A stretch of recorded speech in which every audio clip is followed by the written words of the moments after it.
오늘은 우크라이나 전쟁으로 인한 AI를 활용한 우크라이나와 팔란티어의 디지털 동맹으로 전쟁 기술의 변화를 이룬 내용을 산업의 혁신이라는 제목으로 분석한 영상입니다. 1. 기술과 전쟁의 역설적 공생관계. 인류 역사에서 전쟁은 단순한 무력 충돌을 넘어 과학기술의 비약적인 발전을 강제하는 가장 강력한 촉매제 역할을 해왔습니다.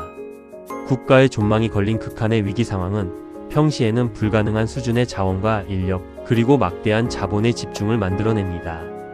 현대 문명을 지탱하는 핵심 기술인 인터넷, GPS, 항공기술, 제트 엔진 등은 모두 군사적 목적에서 출발하여 민간으로 전용된 대표적인 사례들입니다. 오늘날 우크라이나 전쟁은 이러한 역사적 패턴이 인공지능과 빅데이터라는 소프트웨어 영역에서 어떻게 재현되는지 보여주는 거대한 리빙랩입니다. 과거의 전쟁이 철강과 석유라는 하드웨어 중심의 소모전이었다면 현대전은 코드와 데이터가 전장의 성패를 가르는 소프트웨어 전쟁으로 진화했습니다. 그 중심에는 실리콘밸리에서 가장 신비롭고도 논란이 되는 기업인 팔란티어 테크놀로지스와 그의 CEO 알렉스 카프가 있습니다. 본 영상은 제공된 데이터를 바탕으로 알렉스 카프의 철학적 배경과 팔란티어의 군사적 핵심 역량, 우크라이나와 러시아의 비대칭 전술, 그리고 리버럴 서방 리더십에 대한 비판과 미래 안보 체제의 도래를 심층적으로 분석하고자 합니다. 2. 알렉스 카프의 철학적 배경과 하드파워 신념. 팔란티어의 독특한 행보를 이해하기 위해서는 공동 창업자이자 CEO인 알렉스 카프의 학문적 배경과 그로부터 파생된 경영 철학을 분석해야 합니다. 그는 실리콘밸리의 전형적인 기술 관료들과는 전혀 다른 궤적을 걸어온 인물입니다.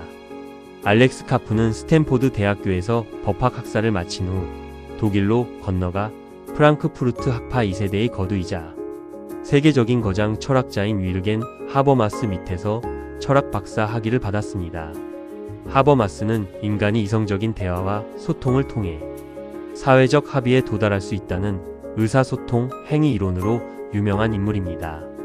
여기서 흥미로운 철학적 연결고리가 발생합니다. 하버마스가 인간 대 인간의 합리적 의사소통을 강조했다면 그의 제자인 알렉스 카프는 이를 데이터를 통한 의사소통 및 의사결정 시스템으로 변주하여 세계적인 빅데이터 기업인 팔란티어를 설립했습니다. 방대한 데이터를 분석하고 가공하여 혼란스러운 상황 속에서 가장 합리적인 결정을 내릴 수 있는 인프라를 구축한다는 점에서는 스승의 문제의식을 공유한다고 볼 수 있습니다. 그러나 현재 두 사람의 학문적 성향이나 가치관은 일치하지 않으며 알렉스 카프는 스승과 확연히 다른 철저한 현실주의적 경로를 걷고 있습니다. 알렉스 카프의 사상을 지배하는 핵심 키워드는 조직화된 폭력과 하드 파워입니다. 그는 서방 자유주의 사회가 인류 역사에서 번영을 누리고 세계를 이끌어올 수 있었던 본질적인 힘의 원천은 관용, 인권, 평화주의 같은 소프트 파워가 아니라 적을 압도하고 제압할 수 있는 물리적인 힘, 즉 하드 파워에 있다고 믿습니다. 이러한 신념은 그의 독특한 개인적 실천인 태극권 수련에서도 드러납니다. 박사 학위를 가진 지식인이자 유약해 보일 수 있는 체격의 소유자임에도 불구하고 그는 회사 직원들과 함께 정기적으로 태극권을 수련합니다. 이는 단순한 취미나 육체적 운동을 넘어 가치관을 공유하는 조직 문화를 만들고 강인한 정신과 신체적 준비, 그리고 언제든 힘을 행사할 수 있는 단련을 중시하는 그의 철학적 신념이 반영된 문화적 실천입니다. 3. 리버럴 서방 리더십에 대한 비판. 알렉스 카프의 시각은 현재 서방의 리버럴 엘리트 및 정치 리더십을 향해 대단히 냉혹하고 직설적인 비판을 던집니다. 현 서방 리더십이 국제 정치의 냉혹한 역학관계를 망각한 채 위선적인 태도를 보이고 있다는 지적입니다. 현재 서방의 리버럴 엘리트들은 세계 안보가 힘의 균형에 의해 유지된다는 사실을 망각한 채 관념적인 평화나 인권 타령에 매몰되어 있다고 비판을 합니다. 알렉스 카프는 평화와 관용은 하드 파워라는 방패가 단단히 버티고 있을 때만 존재하는 사치라는 점을 직시해야 한다고 주장합니다. 이러한 현실을 보지 못하는 서방 리더들의 태도는 결국 적대 세력의 도발을 억제하지 못하는 결과를 초래했다는 분석입니다. 서방은 우크라이나에게 나토 가입이나 완벽한 안보 보장 같은 실질적인 하드파워적 해결책을 제공하지 못하면서도 말로만 연대와 자유를 외치는 비겁한 태도를 유지하고 있다고 생각하고 있습니다. 이는 우크라이나라는 국가와 국민에게 지속적인 희망 고문을 가하는 일이며 결국 실질적인 안보 공백 속에서 우크라이나의 희생을 방치하는 이중적인 외교 정책으로 이어졌습니다. 경제적, 도덕적으로 파산한 서방 리더십이 실제 갈등을 해결하기보다는 자신들의 정치적, 전략적 목표를 위해 상황을 이용하고 있다는 지적을 합니다. 현재 서방의 리버럴 엘리트들은 세계를 이끌어온 힘의 본질이 조직화된 폭력에 있다는 냉혹한 현실을 직시하지 못하고 있다고 말합니다. 이들의 평화주의는 위선이며 힘이 뒷받침되지 않는 도덕은 비겁함에 불과하다라고 주장합니다. 4. 우크라이나 전쟁과 팔란티어의 디지털 동맹. 이러한 서방의 안보 공백과 재래식 조약 체제의 한계를 메우기 위해 등장한 패러다임이 바로 디지털 동맹입니다. 과거의 동맹 체제인 나토가 종이에 인쇄된 법적 조약과 복잡한 정치적 합의에 의존했다면 디지털 동맹은 실시간으로 공유되는 코드와 데이터, 그리고 AI 운영 체제에 기반합니다. 이는 국가 간의 공식적인 군사 조약만큼이나 민간 빅테크 기업의 기술 인프라가 한 국가의 사활을 결정짓는 핵심 안보 요소로 자리 잡았음을 의미합니다. 전쟁의 양상이 물리적 결속을 넘어 디지털 제국의 시대로 진입한 것입니다. 팔란티어가 우크라이나의 자사의 최첨단 군사 소프트웨어를 무료로 파격 지원하는 배경에는 사업적 실리와 CEO의 확고한 신념이 복합적으로 얽혀 있습니다. 빅데이터와 AI 알고리즘은 가상의 시뮬레이션만으로는 고도화하는 데 한계가 있습니다. 팔란티어에게 우크라이나 전장은 규제나 제약 없이 최첨단 AI 기술을 실제 적과 맞부딪히며 테스트할 수 있는 거대한 리빙랩입니다. 전장에서 매일 쏟아지는 방대한 데이터와 피드백은 팔란티어 시스템의 완성도를 비약적으로 단축시켰으며 이는 장기적으로 대체 불가능한 기술적 우위를 점하게 만드는 엄청난 가치를 지닌 남는 장사가 됩니다. 알렉스 카프는 서방 문명의 가치를 수호해야 한다는 철저한 현실주의적 신념을 지니고 있습니다. 그는 우크라이나를 서방의 민주주의와 질서를 위협하는 러시아라는 골리앗에 맞서 싸우는 다윗으로 규정합니다. 기술 기업의 진정한 역할은 위선적인 평화 구호가 아니라 이러한 다윗들에게 압도적인 기술적 우위를 제공하여 구체적인 승리 대안을 제시하는 것이라는 사명감이 깔려 있습니다. 5. 전장의 판도를 바꾼 팔란티어의 군사 소프트웨어.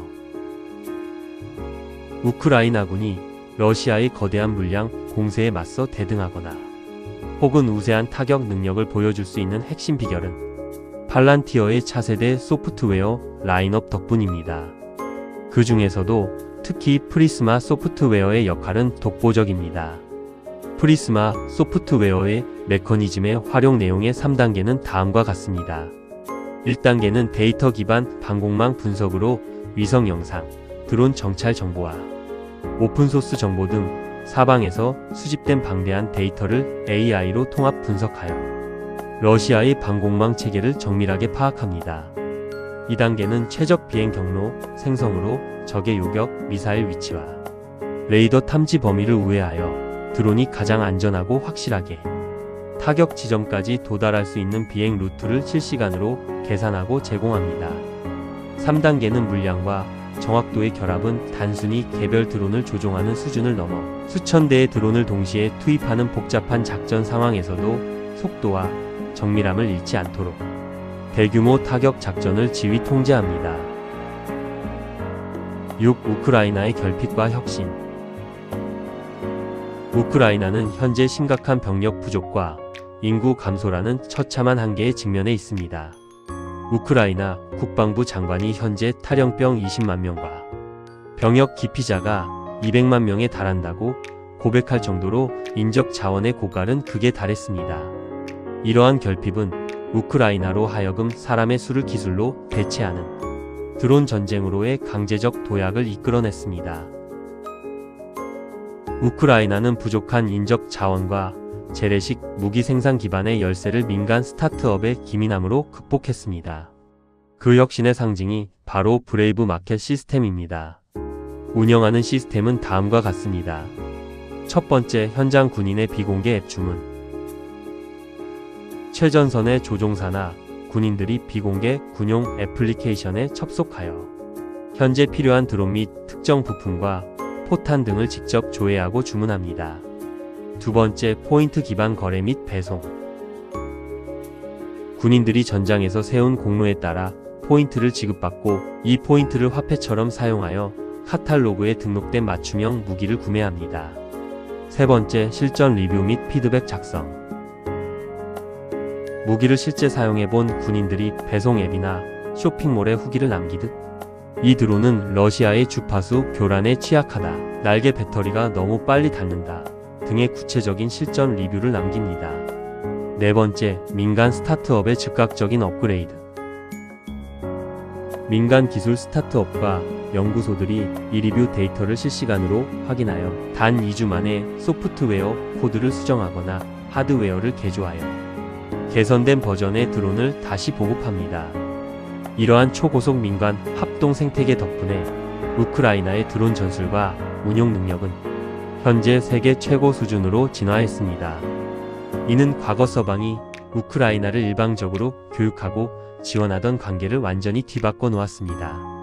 나토 군조차 우크라이나의 정밀한 드론 조종 실력과 실전 전술에 큰 충격을 받았으며 우크라이나 드론 조종사 30명을 자국 훈련에 정식 초대하여 그들의 앞선 전술을 역으로 학습하고 자국 군대에 도입하려는 동반자적 협력 관계로 발전했습니다.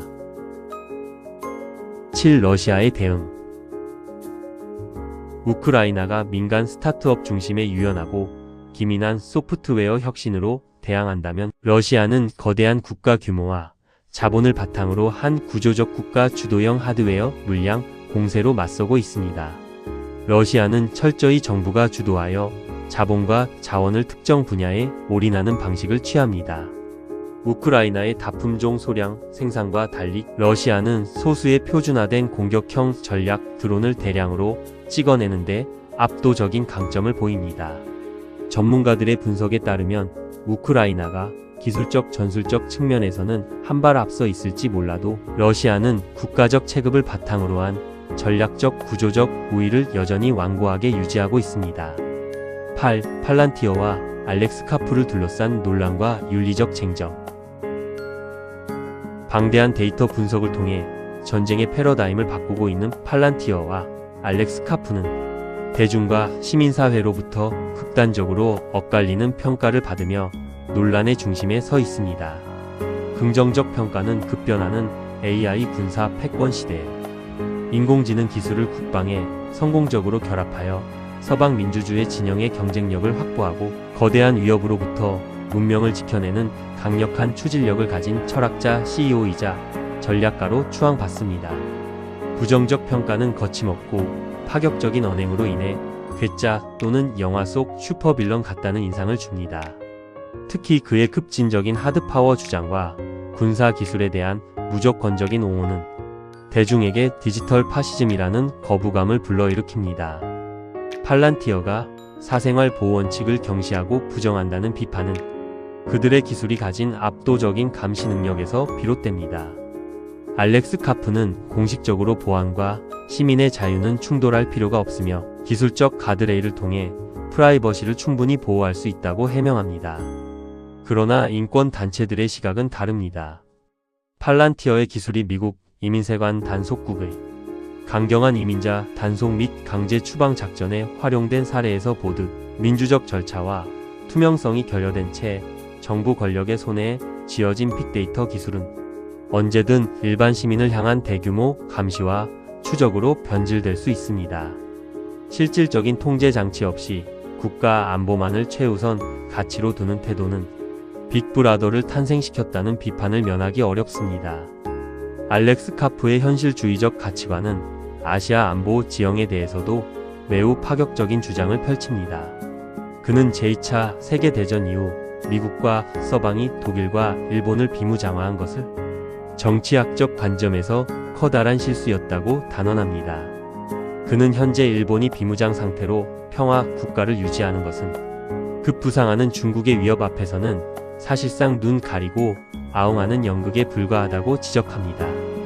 아시아 지역에서 힘의 균형을 맞추고 중국의 도전을 효과적으로 억제하기 위해서는 평화주의라는 관념에서 벗어나 일본의 대대적인 재무장을 통해 실질적인 조직화된 폭력의 억제력을 갖추어야 한다는 냉혹한 힘의 논리를 주장합니다. 9. 핵 억제력에서 AI 억제력의 시대로. 팔란티어와 알렉스 카프가 바라보는 기술적 전략적 최종 목표는 명확합니다. 압도적인 인공지능 기술적 우위를 바탕으로 적대 세력의 도발을 원천 봉쇄하는 AI 기반의 새로운 안보 체계 및 억제력을 구축하는 것입니다.